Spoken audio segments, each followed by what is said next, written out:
नमस्कार दोस्तों। शनिवार व्रत कथा।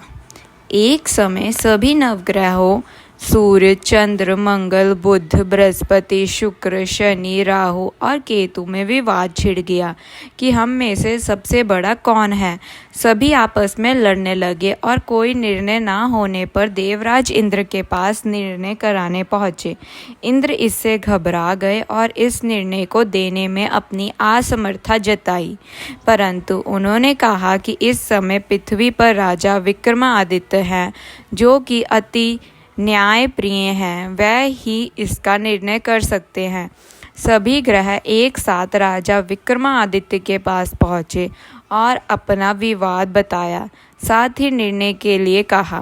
राजा इस समस्या से अति चिंतित हो उठे, क्योंकि वह जानते थे कि जिस किसी को भी छोटा बताया वही कुपित हो उठेगा। तब राजा को एक उपाय सूझा।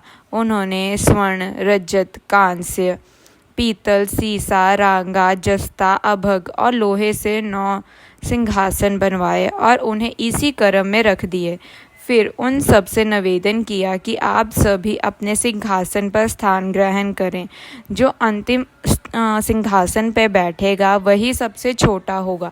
इस अनुसार लौह सिंहासन सबसे बाद में होने के कारण शनिदेव सबसे बाद में बैठे, तो वहीं सबसे छोटे कहलाए। उन्होंने सोचा कि राजा ने यह जानबूझकर किया है। उन्होंने कुपित हो राजा से कहा, राजा तू मुझे नहीं जानता। सूर्य एक राशि में 1 महीना, चंद्रमा 2.25 महीना 2 दिन, मंगल 1.5 महीना, बृहस्पति 13 महीने, वह बुध और शुक्र का 1-1 महीना विचरण करते हैं, परंतु मैं 2.5 से 7.5 साल तक रहता हूँ। बड़े बड़ों को मैंने विनाश किया है। श्री राम की 7.5 आने पर उन्हें वनवास हो गया। रावण की आने पर उसकी लंका को बंदरों की सेना से परास्त होना पड़ा। अब तुम सावधान रहना। ऐसा कहकर कुपित होते हुए शनिदेव वहां से चले गए। अन्य देवता खुशी खुशी चलने लगे। कुछ समय बाद राजा की 7.5 आई। तब शनिदेव घोड़ों के सौदागर बनकर वहां आए। उनके साथ कई बढ़िया घोड़े थे।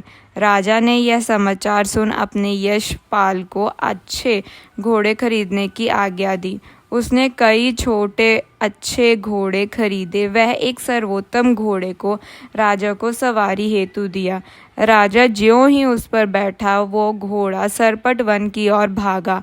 विषव वन में पहुंचकर वह अंतर्ध्यान हो गया और राजा भूखा प्यासा भटकता रहा। तब एक ग्वाले ने उसे पानी पिलाया। राजा ने प्रसन्न होकर उसे अपनी अंगूठी दी। वह अंगूठी देखकर राजा नगर को चल दिया और वहां उसका अपना नाम उज्जैन निवासी बीका बताया। वहां एक सेठ की दुकान में उसने जल इत्यादि पिया और कुछ विश्राम भी किया। भाग्यवश उस दिन सेठ की बड़ी बिक्री हुई। सेठ उसे खाना इत्यादि कराने खुश होकर अपने साथ ले गया। वहां उसने एक खूंटी पर देखा कि एक हार टंगा है, जिसे खूंटी निगल रही है। थोड़ी देर में पूरा हार गायब था। अब सेठ ने आने पर देखा कि हार गायब है। उसने समझा कि वीका ने ही उसे चुराया है। उसने वीका को कोतवाल के पास पकड़वा दिया। फिर राजा ने भी उसे चोर समझकर हाथ पैर कटवा दिए। वह चौरगिया बन गया और नगर के बाहर फेंकवा दिया गया। वहां से एक तेली निकल रहा था, जिसे दया आई और उसने वीका को अपनी गाड़ी में बैठा लिया। वह अपनी जीभ से बैलों को हाँकने लगा। उस काल राजा की शनि दशा समाप्त हो गई।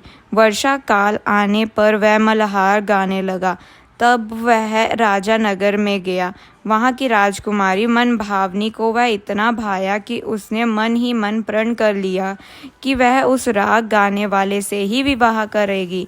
उसने दासी को ढूंढने भेजा। दासी ने बताया कि वह एक चौरगिया है, परंतु राजकुमारी नहीं मानी। अगले ही दिन से उठते ही वह अनशन पे बैठ गई कि विवाह करेगी तो उसी से। उसे बहुत तरह से समझाना गया, पर वह नहीं मानी। तो राजा ने उस तेली को बुलावा भेजा और विवाह की तैयारी करने को कहा। फिर उसका विवाह राजकुमारी से हो गया। तब एक दिन सोते हुए स्वप्न में शनिदेव ने राजा से कहा, राजन, देखा तुमने मुझे छोटा बताकर कितना दुख झेला है। तब राजा ने उनसे क्षमा मांगी और प्रार्थना की कि हे शनिदेव, जैसा दुख मुझे दिया है वैसा किसी और को मत देना।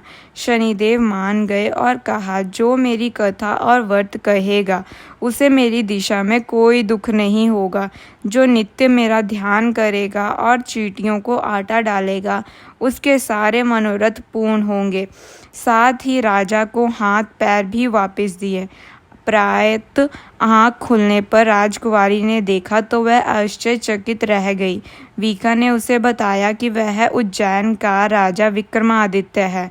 सभी अत्यंत प्रसन्न हुए। सेठ ने जब सुना तो वह पैरों पर गिरकर क्षमा मांगने लगा। राजा ने कहा कि वह तो शनिदेव का प्रकोप था, इसमें किसी का कोई दोष नहीं। सेठ ने फिर भी निवेदन किया कि मुझे शांति तभी मिलेगी जब आप मेरे घर चलकर भोजन करेंगे। सेठ ने अपने घर नाना प्रकार के व्यंजनों से राजा का सत्कार किया। साथ ही सबने देखा कि जो खूंटी हार निगल गई थी वही अब उसे उगल रही है। सेठ ने अनेक मोहरे देकर राजा का धन्यवाद किया और अपनी कन्या शिकवर्णी से पाणी ग्रहण का निवेदन किया। राजा ने सरहद स्वीकार कर लिया। कुछ समय पश्चात राजा अपनी दोनों रानियों मनभावनी और शिकवरी को सभी उपहार सहित लेकर उज्जैन नगरी को चले। वहां पूर्व निवासियों ने सीमा पर ही उनका स्वागत किया। सारे नगर में दीपमाला हुई, वह सबने खुशी मनाई। राजा ने घोषणा की कि मैंने शनिदेव को सबसे छोटा बताया था, जबकि असल में वही सर्वोपरि हैं। तब से सारे राज्य में शनिदेव की पूजा और कथा नियमित होने लगी। सारी प्रजा ने बहुत सारी खुशी और आनंद के साथ बिताया। जो कोई शनिदेव की इस कथा को सुनता या पढ़ता है उसके सारे दुख दूर हो जाते हैं। व्रत के दिन इस कथा को अवश्य पढ़ना चाहिए।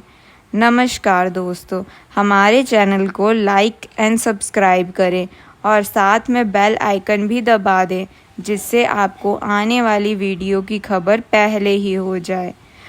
नमस्कार दोस्तों।